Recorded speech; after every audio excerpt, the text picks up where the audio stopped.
নারীর মন বুঝতে পারলে নেয়ামত, বুঝতে না পারলে কিয়ামত। নারীদেরকে আল্লাহ বানিয়েছেন উচ্চতর করে, নিম্নতর নয়। নারীদেরকে ছোট্ট জিনিস দিলে এটারে বড় করে দেয়। নারীদেরকে ভ্রূণ দিলে, শুক্রাণু দিলে নারী এটারে বাচ্চা বাচ্চা হিসেবে উপহার দেয়, ঠিক কিনা?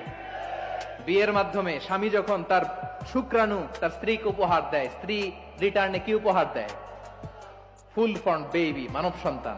দেখছেন, আপনি দিলেন একটুকুনি, দিছে বিশাল। আপনি যদি নারীকে বাজার এনে দেন, নারী এটাকে সুস্বাদু খাবারে রূপান্তর করে দেয়। আপনি তাকে একটা মুচকি হাসি দিয়ে দেন, সে তার কলিজা দিয়ে দেয়। কিন্তু যদি আপনি তার মনে কষ্ট দেন, সে আপনার জীবনকে জাহান্নাম বানায়া দেয়।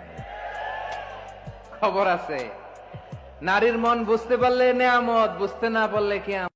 একজনে আসক্ত হন, 10 নারীতে আসক্ত হয়ে যে পুরুষ জীবন চালায়, সে পৃথিবীতে যাই পাক আর না পাক সুখ কোথাও খুঁজে পায় না।